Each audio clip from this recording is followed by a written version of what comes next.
हार्दिक स्वागत है। मैं शंकर धीवा एक बार फिर पहुंचे जंतर मंतर पे, जहाँ पे पहलवानों का धरना चल रहा है और हमारे साथ में कुछ महिलाएं हैं। राजनीतिक पार्टी की बात करूं तो कुछ लोग आते हैं समर्थन के लिए, लेकिन आज बातचीत करेंगे पहलवान के इंसाफ मिलेगा या नहीं मिलेगा। आज मैं इस आंदोलन को समर्थन देने के लिए आई हूँ और बेटियों के समर्थन में आई हूँ। जो ये बेटियाँ आज अपनी हक की लड़ाई यहाँ पे लड़ रही हैं, जो कि इतना बड़ा देश का गौरव है। कितनी शर्म की बात है कि आज देश का गौरव सड़कों पे बैठा है। आज ये अपने हक की लड़ाई लड़ने के लिए सड़कों पे आई हैं और बीजेपी, सारी की सारी बीजेपी एक एक्यूज को बचाने में लगी हुई है और वो आके आज इन बेटियों का कोई भी दर्द नहीं सुन रहा है, कोई भी इन लोगों की मदद नहीं की जा रही है। और सारी की सारी बीजेपी एक क्रिमिनल को, जिसके खिलाफ ऑलरेडी इतनी सारी FIRs हुई हैं, उसको बचाने में लगी हुई है, जो कि ओपनली मीडिया के सामने कहता है कि मैंने मर्डर भी किया हुआ है। आज पूरी की पूरी बीजेपी उसको बचाने में लगी हुई है। कितनी शर्मनाक बात है ये। जो देश का गौरव है वो तो न्याय की लड़ाई के लिए सड़कों पर आया हुआ है, जो विक्टिम है वो तो सड़कों पर बैठे हैं, जो एक्यूज है वो मीडिया को बुला के इंटरव्यू दे रहा है और ओपनली कह रहा है कि मैं तो बेकसूर हूँ और मैंने तो मर्डर भी किया हुआ है। बात करो खिलाड़ियों की, खिलाड़ियों का कोई धर्म नहीं होती, कोई जात नहीं होती, और सब हम देखते थे वो मेडल लेके आते हैं। उसके बाद में जैसे जैसे लोग भी जब कहीं इंसाफ की बात आती है, कुछ अपने पक्ष की बात आती है, तो वो उसमें बढ़ जाती है। अभी बातचीत करूँ मैं भारतीय प्रधानमंत्री की, जब मेडल लेके आए तो उन्होंने चाय भी पी दी, उन्होंने जाति नहीं बताई, उसी पे रहा तो उन्होंने चाय भी पी दी और पकौड़े भी खाए थे। लेकिन आज 11वां दिन है। यहाँ से मैं बात करूँ टीम हाउस की ऑलरेडी 3 किलोमीटर है, लेकिन उनको समय नहीं है 2 मिनट बात करते। चुनाव रैली में वहाँ पे 40 मिनट वो लंबा भाषण दे सकती है। सोमना एपिसोड मन की बात करी, वहाँ पे वो 40 मिनट बोल सकती, लेकिन खिलाड़ियों के लिए 2 मिनट नहीं है। उस पर क्या विचार? 2 मिनट का टाइम नहीं है प्रधानमंत्री जी के पास। जब ये मेडल लेके आए थे, आप लोगों को याद होगा, इन लोगों को इनवाइट किया था, स्पेशली इन लोगों के साथ चाय पी गई थी। मीडिया ने कितना प्रोपेगेंडा किया था कि प्रधानमंत्री जी इनका मान सम्मान कर रहे हैं। जब ये जाट की बेटियां नहीं थी, जब इन लोगों ने देश के लिए मेडल जीता था, गोल्ड मेडल लेके आई थी, तब ये जाट की बेटियां नहीं थी। आज ये अपने हक की लड़ाई लड़ रही है तो आज ये जाट की बेटियां हो गई। आज इसको जाति के आधार पर बांट दिया गया इस आंदोलन को।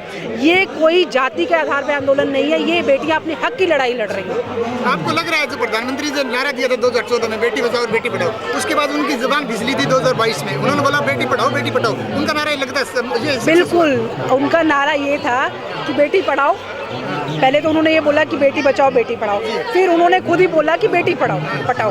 तो इस तरीके से आप देख रहे हैं किस तरीके से उन लोगों के ऊपर कितने संगीन आरोप लग रहे हैं। उसके बाद भी बीजेपी उसको बचाने की कोशिश करेगी। अगर इस तरह के आरोप किसी भी आम आदमी के ऊपर लगते तो अब तक वो कस्टडी में होता, अब तक उसके खिलाफ कार्रवाई शुरू हो चुकी होती, लेकिन उसको पूरी की पूरी बीजेपी बचाने में लगी हुई है। इवन FIR भी सुप्रीम कोर्ट के ऑर्डर से हुआ है, ऑनरेबल चीफ जस्टिस ने ऑर्डर किया तब FIR हुई है। FIR भी नहीं हो रही थी। अदरवाइज आजकल आप छोटी सी अगर छेड़छाड़ के भी आरोप किसी पे लगाते तो इमीडिएटली FIR होती है और इमीडिएटली अरेस्ट करना पड़ता है पोक्सो की FIR में। इतने संगीन आरोप है, पोक्सो की FIR है, एक माइनर के साथ गलत काम हुआ है, उसमें उसको अरेस्ट नहीं किया जा रहा है। मैं बात करूं पहलवानों की, देश 2 धर्मों में बैठा हुआ है, एक मोदी पक्ष है, दूसरा पहलवानों पक्ष है। मैं बताना चाह रहा हूँ, एक उत्तर प्रदेश के मंत्री हैं जिनके मैं ट्विटर की बात करूँ तो 1,10,000 फॉलोअर्स हैं। उन्होंने एक बड़ा ट्वीट किया है माया खलीफा को लेकर, बोला कि ये बेटियां माया खलीफा कौन स्टार से जुड़ा। आपको और उन भक्तों आप क्या बोलना चाहती हैं जो अपनी बहन बेटियों की इज्जत करना चाहते हैं लेकिन दूसरों की नहीं? मैं उन अंध भक्तों से पूछना चाहती हूँ, क्या उनकी बहन बेटियां नहीं है क्या घर में? या उन लोगों को नहीं दुख होता कि अगर उनकी बहन बेटियों के साथ कोई गलत काम होगा तो आज वो किस लिए इन बेटियों के खिलाफ बोल रहे हैं? ये अपने हक की लड़ाई लड़ रहे हैं, अपने न्याय की लड़ाई। ऐसे गंदे कमेंट कर रहे हैं जैसे कि गंदे कमेंट्स दे रहे हैं। क्या उनके घर में बहन बेटियां नहीं है? अगर उनकी बहन बेटियों के लिए ऐसा बोला जाएगा तो वो बर्दाश्त कर लेंगे इस बात को? उनको कितना बुरा लगेगा और उनकी बहन बेटियों को। ये सिर्फ एक परिवार से बिलोंग नहीं करती, ये देश की इज्जत है, देश की बेटियां हैं। मैं ये प्रश्न आपसे करना नहीं चाहता था, लेकिन मेरी मजबूरी है कि आप महिला हो, तो मैं ये चाहता हूँ कि आप उनको एक सबक के तौर पे एक मैसेज दें ताकि वो आने वाले समय में ऐसे भद्दे मजाक या ऐसे मैसेज ना करें। महिलाओं का सम्मान किया जाए। महिलाएं इस देश की शक्ति हैं और ये इतनी बड़ी बड़ी जो हस्तियां हैं, जो देश का गौरव है, देश के लिए मेडल लेके आई हैं, इन लोगों के बारे में इतने अभद्र कमेंट ना किए जाएं। मैं उनसे हाथ जोड़ के यही रिक्वेस्ट करती हूँ कि महिलाओं का सम्मान कीजिए। आपके भी घर में बहन बेटियां हैं, अगर कोई उनके लिए ऐसे गलत बोलेगा तो आप लोगों को कितना बुरा लगेगा। बहुत बहुत धन्यवाद।